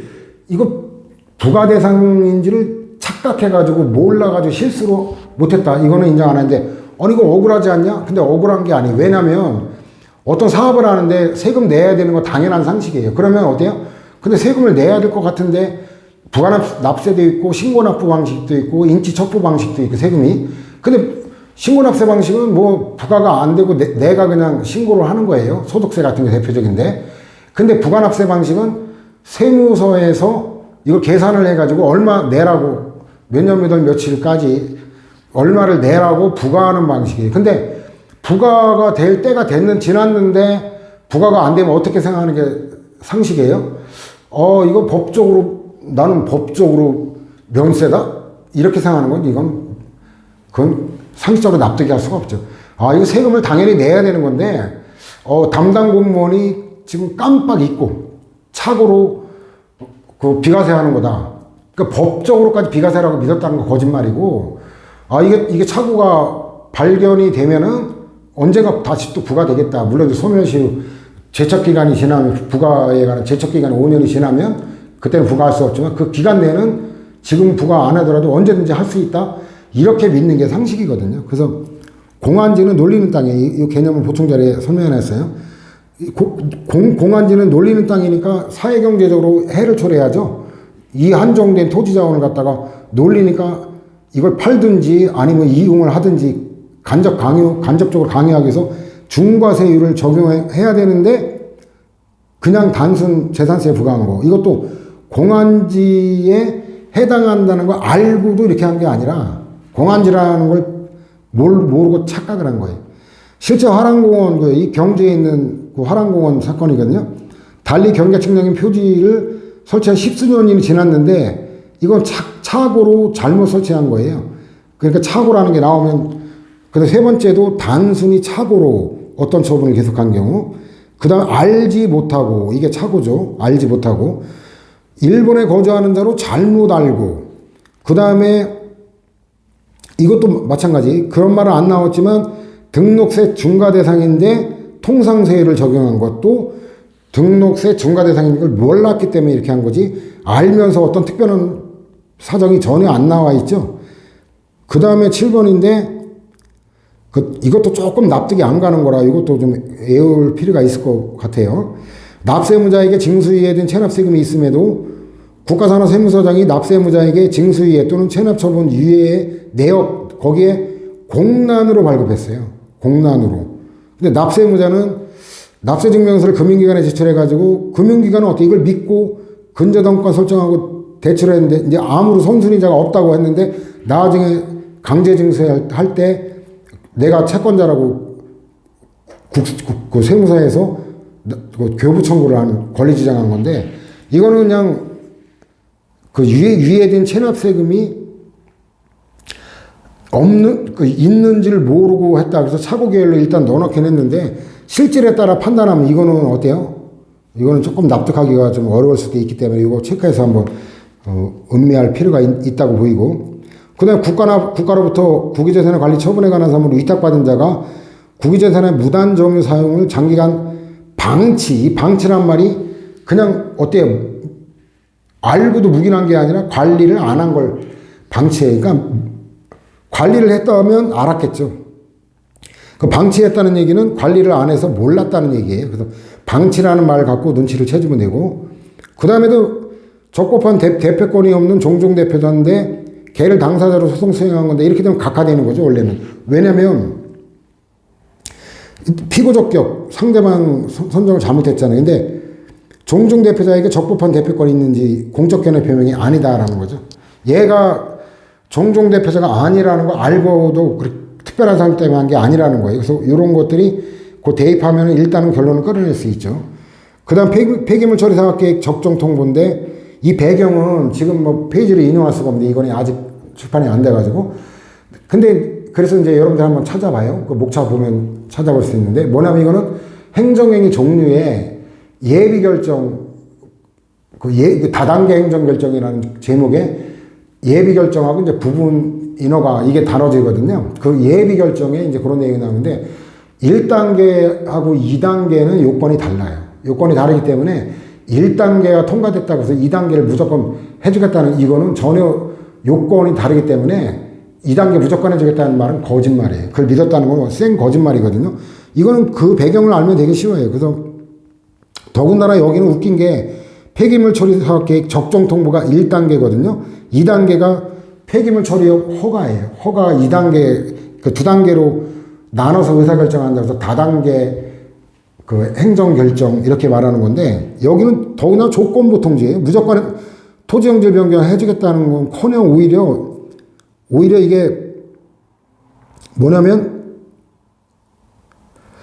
토지 지목 변경을 조건으로 적정 통보한 거예요. 그러니까 뭐냐면 지목 변경이 된다는 전제하에 적정하다고 했던 거지. 그럼 반대 해석하면 만일에 이 지목 변경이 안 되면 이 사업계획서 자체가 적정하지 않다라는 조건부예요. 그러니까 얘는 어때요? 무조건 해주겠다고 믿었다는 건 웃긴 거고 오히려 지목 변경이 안 될 수도 있다고 조건을 달았기 때문에 이게 금년도 국가직 9급에 출제됐고 그 다음에 두 번째도 그 2단계 국토행계획 변경 신청 승인 이것까지 포함된 게 아니다. 뭐냐면 아까도 얘기했잖아요. 다단계인데 요건이나 검토 사항이 다르다 그랬죠. 그래서 이건 출제가 또 꽤 많이 됐죠. 17년 지방직 7급, 19년 지방직 9급, 20년 국가직 9급. 이것도 뭐 출제가 꽤 많이 되는 건데 어려운 건 아닙니다. 어려운 건 아니에요.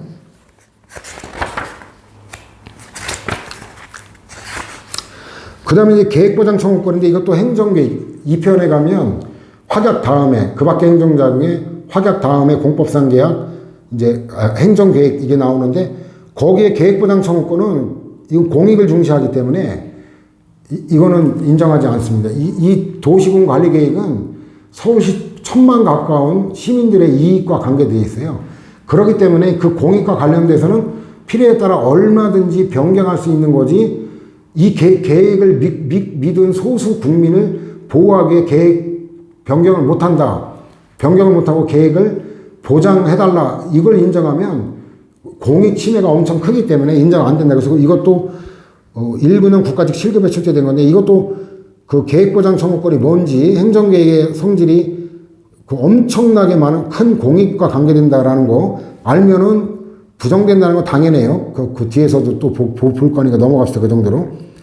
그 다음에 무권한이에요. 권한의 주체가 다른 경우. 아까도 얘기했지만 자기 담당자 아닐 때 충주시의 그 대승 진리의 종교회관 건축 사건에서는 담당자가 아니지만 담당자에게 구체적인 요건을 검토해서 가능하다는 답변을 확인을 받고 내가 그 해주겠다고 한 거 하기 때문에 그런 거고, 여기는 전혀 뜬금없는 거예요.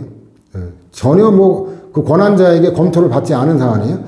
경주시장, 이게 동산병원 그 사건이에요. 그 경주에 있는 종합병원인 것 같던데, 경주시장 얘는 도시계획에 관한하는 얘가 권한자예요. 근데 고분발부로가는 이건 문화재에 가는 거죠. 고분발부로가 이건 예외적 승인으로 분류가 돼요. 예외적 승인. 이거는 예외적으로만 승인되는 거지 원칙적으로는 금지되는 거죠. 그래서 문화재 보호라는 게 굉장히 큰 공익이라고 우리가 얘기했죠. 고분발부로 허가할 수 있는 거는 옛 경주시장의 권한이 아니라 문화체육부 장관과 그 위임을 받은 문화재국장 권한이에요. 그 다음에 관광 숙박사업 계획 승인의 부대시설, 이게 빠찡코라고 하죠. 슬롯머신. 이게 법률용어로 치면 투전기업이라 그래. 투전기, 던질 돈전. 그 슬롯, 이거 갈라진 틈, 구멍, 이거 슬롯이죠. 그 슬롯머신이라고 하는데, 요 갈라진 틈 구멍에 동전을 던져서 한다 그래가지고 한자로 표현하다 보니까 이제 투전기업이라고 하는데, 이거 도박이잖아요. 도박. 그래서 숙박시설 건축 문제하고 도박 부대시설인 이 슬롯머신, 이거하고는 전혀 그 권한자가 다른 거예요. 그래가지고 부대시설은 얘 권한이 아니라 얘는 심사도 안 한 거예요. 그래가지고 그 계획에 이게 포함되어 있는데 얘는 그 계획의 전부를 심사한 건 아니고 그냥 관광숙박 그것만 승인한 거예요. 근데 얘가 그 믿었다는 건데 이것도 뭐 권한자가 다르다는 걸 이거 모르고 이거 사업할 리는 없죠. 그 다음에 행정지구 환지학정대 이전에 이건 종전 토지에 대해 건축 허가를 한 거지. 환지는 토지 변환, 토지 교환, 이런 의미. 이거는 이제 주로 이제 재개발할 때 이제 공용환지, 공용환권 이래가지고 상세한 내용, 굉장히 어려운 내용도 포함되어 있는데, 이거는 재개발, 재건축할 때 공용환지, 공용환권, 이게 강론의 공용부담법, 6편의 공용부담법에서 다루게 되는데, 이게 이제 그 농지 정리를 하면 경계가 다 없어지잖아요. 그 다음에 도시의 재개발, 재건축에도 기존 땅의 경계가 다 없어지잖아요. 그러니까 종전 땅 대신 새로운 땅으로 나눠지거든요. 그걸 토지 변환, 옛날 땅 대신 새 땅. 그러니까 이건 종전의 땅에 대한 그 약속이나 선행 조치는 있었을지 몰라도 새로운 땅에 가는 거는 아무 뭐 표현한 바가 없죠. 그래서 이거 환지의 개념을 알면 독해가 되죠. 그 다음에 국회에서 법률안 심의하거나 의견한 사정, 이것도 아직 확정되지 않은 거다. 그래서 이것도 일반론적 견해 표명 계열로 독해할 수 있는 거고, 이해 안 되는 거 논것 없는 게 헌재 위헌 결정이에요. 이거는 대법원판에 전문을 읽어도 논거 없어요. 그냥 뭐 아니다라는 결론만 있는 거예요. 이건 외울 수밖에 없어요. 이거 외울 수밖에 없는데 어떤 사실관계인지도 저로서는 확인이 불가능해요. 왜냐면 그 사실관계를 알려면 고등법원 판례를 내가 열람할 수 있어야 되는데 등록이 안 돼 있어가지고 이건 어떤 사건인지 저도 모르고 이건 외울 수밖에 없는데, 이건 그 19년도 지방직 9급에 출제되고 옛날에도 2003년도에도 행정고시 출제되고 행정고시가 아니라 2004년도가 출제가 되고, 그래서 이거는 출제가 여러 번 됐던 거예요. 최근에 19년에 출제된 거지만 외울 수밖에 없어요. 저건 뭐 논거가 없는 건 저로서도 뭐 어떤 사건인지도 모르는데 어떻게 도와줄 수가 없네요. 그 다음에 진짜 또 이해 안 되는 게 요거예요. 이것도 옛날에는 출제됐던 거예요. 이거 진짜 이해가 안 되는데 뭐냐면, 자, 바로 그 주석 단고로 볼까요? 문화관광부 장관이 피고에게 한 거라 원고에 대한 공적 견해표로 보기 어렵다. 맞아요. 문화관광부 장관이 그 지방자치단체 장에게 한 거지 국민에게 한 건 아니에요. 그 다음에 이제 회신 내용을 담당 공무원이 알려줬긴 했지만 담당 공무원 자신의 추측을 이야기한 거에 불과하다? 웃기는 얘기예요. 왜냐면 단순한 추측이 아니라 실제 이와 같은 내용의 공문이 진짜 왔어요. 단순한 추측이 아니라. 그리고 이건 담당 공무원이잖아요. 그 지시된 그 문화관광부 장관의 그 공문서를 자기가 보고 그렇게 얘기를 한 건데 이게 단순한 추측이다. 이거는 이해가 안 돼요. 그래서 이것도 이해할 수밖에 없고. 그 다음에 이제 결국 교육환경보호구역에다가는 결국 이제 콘도미니엄 숙박시설 악용해가지고 매매천 할까봐 이제 이게 계속 논의가 되는 거거든요. 그것 때문에. 그래서 이것도 밑에 가면은 교육장이 확정적인 견해 표명이 아니다라는 게 나온 거거든요. 교육장이 최종적으로 교육환경 평가를 승인해주겠다는 취지의 공적 견해를 표명한 거라 볼 수 없고 오히려 수차례에 걸쳐 가피사에 보낸 보안 요청서에 의하면 현 상태로는 교육환경 평가 승인이 어렵다고 말한 거예요. 이런 문장 나오면 뭐 된다고 한 거예요? 오히려 어렵다고 얘기를 했잖아요. 그 다음 보호가치 있는 실내 귀책 사유 이거는 보충자로 정리를 했기 때문에 그 판례 한번 확인해 보면 그래서 행정청의 견해 표명이 정당하다고 신뢰한 데 대하여 개인에게 귀책 사유가 없어야 한다.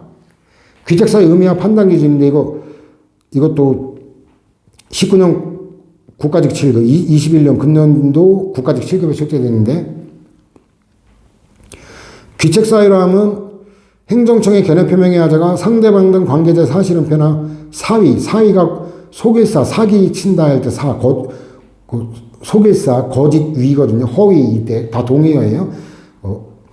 사위의 방법에 의한 신청행위 등 부정행위에 기인한다. 이것도 음미할게. 부정행위에 한한다 이러면 틀려요.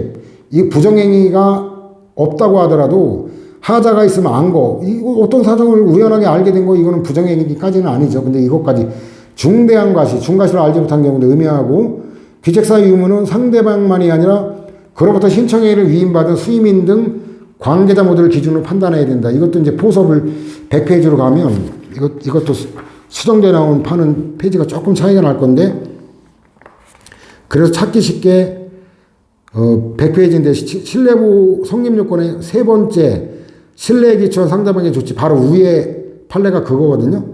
수임인인 건축사의 중과실을 건축가가 상대방인 건축주의 귀책사유를 인정. 그러니까 이 상대방인 건축주에게는 귀책사유가 없어요. 근데 이 건축주가 위임한 상대방인 그 수임인인 건축사에게 중과실이 있을 때 그렇더라도 건축사의 중과실을 상대방의 귀책사유를 인정함으로써 원고 패소 판결을 받은 거예요. 간단하게 포섭이 되는 거고 저것도 출제가 꽤 많이 되는 거였는데 최근에는 출제가 안 돼서 표기를 안 하는데 자 돌아올까요? 중과실에 가는 거는 보충자료 참 정리할 필요가 있겠네. 중과실에 가는 거 보충자료 4페이지 보면 신뢰보호 원칙에도 나오죠. 권익위원회 감사 의뢰 공표 고의 또는 중과실 이렇게 되어 있잖아요. 첫 번째 줄에 보면 이건 외워야 되는 게 왜냐면 통상 중과실을 요구하는 게 거의 없어요. 그래서 중대한 과실 요구하는 게 국민권익위원회의 감사 의뢰 공표 국가배상에서도 공무원에 대한 구상이 고의 또는 중대한 과실 그 다음에 공무원의 피해자에 대한 직접적 배상 책임도 고의 중과실 인정 경과실 부정 이거 출제에 엄청 많이 되는 대단한 판례죠. 전원합의체 관할 위반을 이유로 한 이송은 소송을 다른 법원으로 옮기리자 이사 간다 할 때 이 옮기리자 내 관할이 아니라 다른 관할 있는 법원으로 소송 사건을 보내는 거 이송이라고 그래요. 이것도 고의 또는 중대한 과실이 없을 때만 보내준다. 그러지 않으면 각하시키는 거예요. 자, 그래서 이제 되게 쉬워요. 교재로 돌아오면 사실 은폐나 사위 동의하라 그랬죠? 사기, 사위, 허위 20년 지방직 7급에 출제된 건데 처분의 하자가 당사자의 사실 은폐나 기타 사위의 방법에 의한 신청행위에 기인한 거라면 당사자는 그 처분에 의한 이익이 위법하게 취득되었음을 알아 그 취소 가능성도 예상하고 있었다. 그 다음에 두 번째도 당사자의 사실은폐나 기타 사의에 의한 신청. 그 다음에 세 번째 보면 충전소 설치 예정지로부터 이 LP가스 충전소 사건이에요. 100m 내에 있는 건물주의 동의를 모두 얻지 않았음에도 불구하고 누가 동의를 해주겠어요? 이거 가스 충전소 우리 집 옆에 그거 동의했다가 만약에 이거 터져버리면 어떻게 되는 거예요? 뭐 진짜 심각하죠. 그러니까 동의를 아주 뭐 친척이나 진짜 친한 이웃 관계가 아니라면 동의를 해줄 이유가 없겠죠. 근데 이를 갖춘 양 하니까 이거 허위로 못 갖췄는데 갖춘 양이 허위라는 거 보이죠?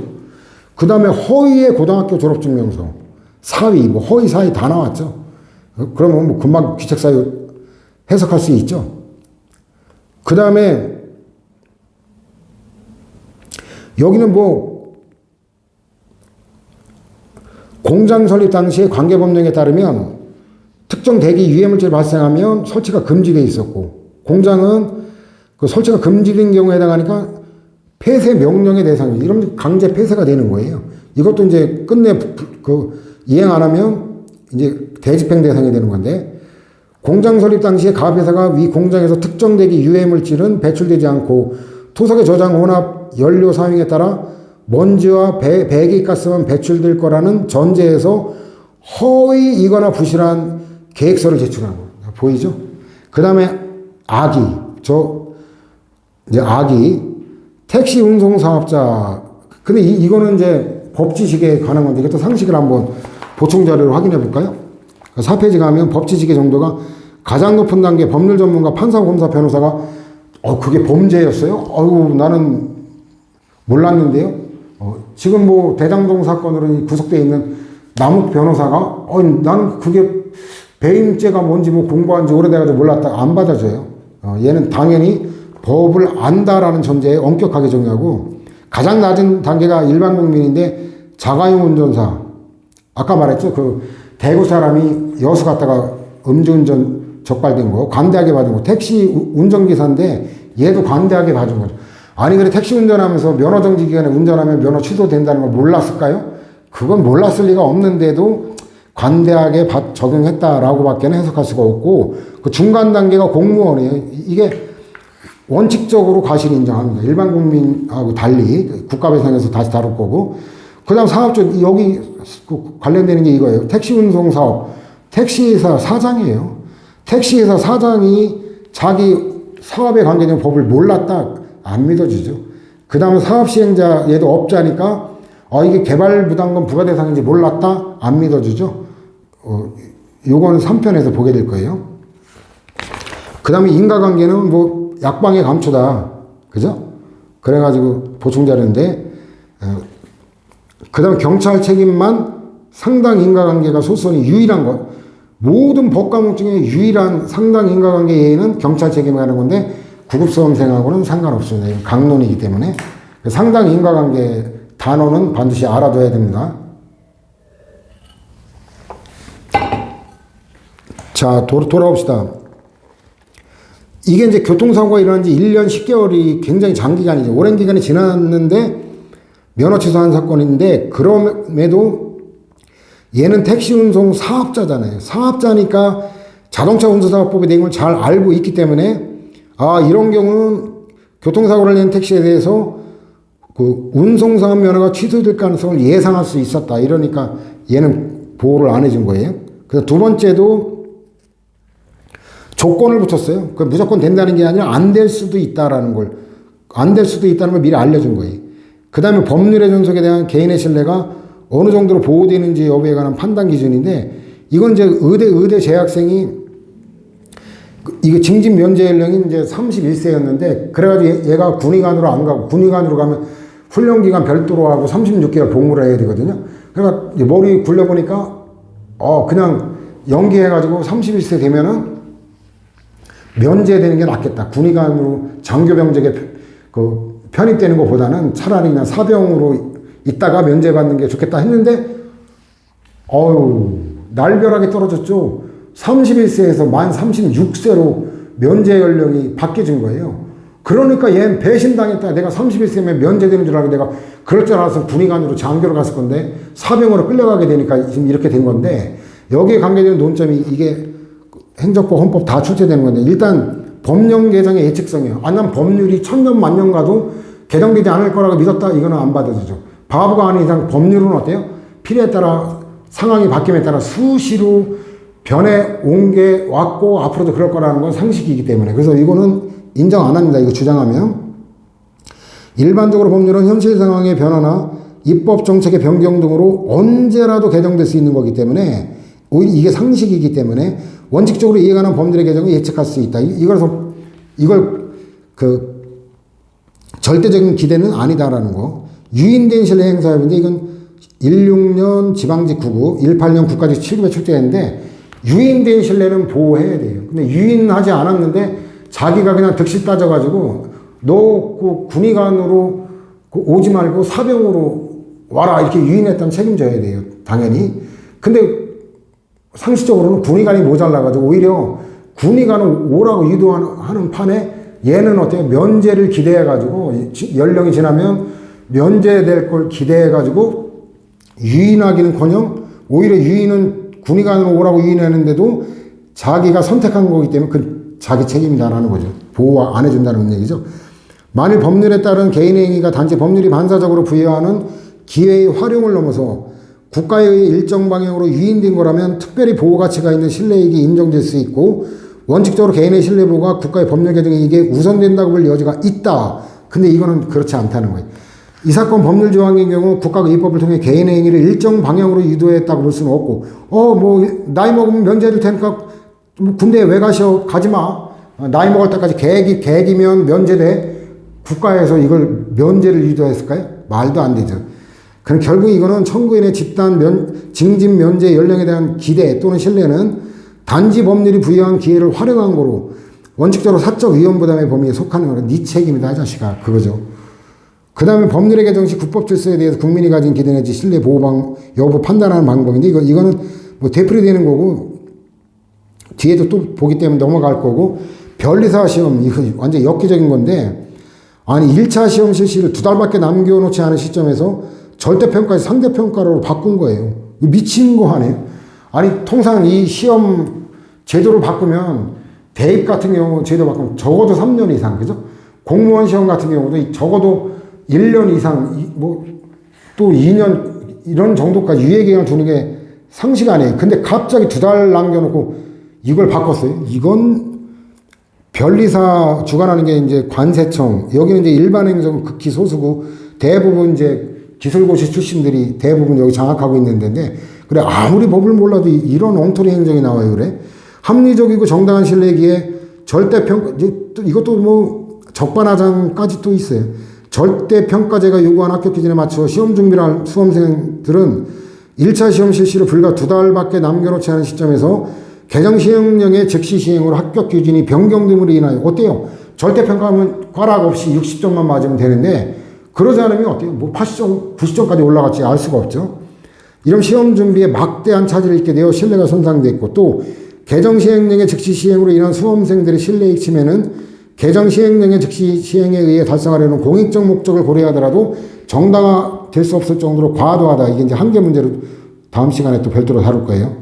그래서 시험에 응한 수험생들에게 일률적으로 적용됐다는 이유. 이거 아주 적반하장이 뭐 니만 그러냐 똑같은 조건에 시험 본 거 아니냐 뭐 이런 추잡스러운 변명까지 내놓았는데 그래도 정당화될 수 없고 그 다음에 네가 그럼 뭐 불만 있어서 응시하지 말던가 왜 응시해서 인정해놓고 딴소리냐 지금 와서 참 기도 안 차는 변명이죠. 1차 시험에 응했다 응하지 않으면 애초에 합격할 가능성이 없으니까 일단 울며 겨자 먹기로 응한 건데 그걸 갖고 핑계를 또 대니까 그렇더라도 그것만 갖고는 개정 전 시행령의 존속에 대한 일체의 신뢰 이익을 포기한 거라고 볼 수도 없다라는 거죠. 뭐 추잡스러운 변명까지 늘어놓고 그 다음에도 독해가 되는 판례인데 한의사하고 한약사는 다르죠. 그 의사하고 약사가 다르듯이 한약사예요. 한약사. 한의사가 아니라. 근데 이거 진짜 엽기적인 건데 뭐냐면 옛날에는 뭐냐면 한약학과 전공 졸업 이게 아니라 한약 관련 과목과 학점이 있어요. 그리고 대학 졸업한다. 이러면 한약학과만이 아니라 그 관련 학과 졸업해서 그 학점만 따면 응시 자격을 주는 건데 그걸 한약학과 졸업자로 변경하면서 이미 어때요? 이미 개정 전에 이미 입학해서 재학 중인 자한테도 그 시행령이 적용되게 한 거. 이거는 이제 진정소급 그거로도 관련된 논점인데 얘는 한약 자원학과 입학한 거. 그러니까 한약학과가 아니더라도 한약사 자격을 취득할 수 있다라는 걸 믿고 내가 그래서 그럼 한약학과 대신 내가 한약 자원학과를 갔는데 이건 뭐 날벼락 맞은 거죠. 예, 대부분의 판례는 어려워할 게 없다. 판례는 95% 이상이 다 독해가 가능한 것들이다. 그 다음에 이미 봤죠. 그 다음 처리행위 나머지 요건은 다 봤기 때문에 자 일단 요건에 관한 게 설명할 게 많고 그래서 잠깐 쉬었다가 한 개로 나가도록 합시다. 자 잠시 쉬어라 하겠습니다.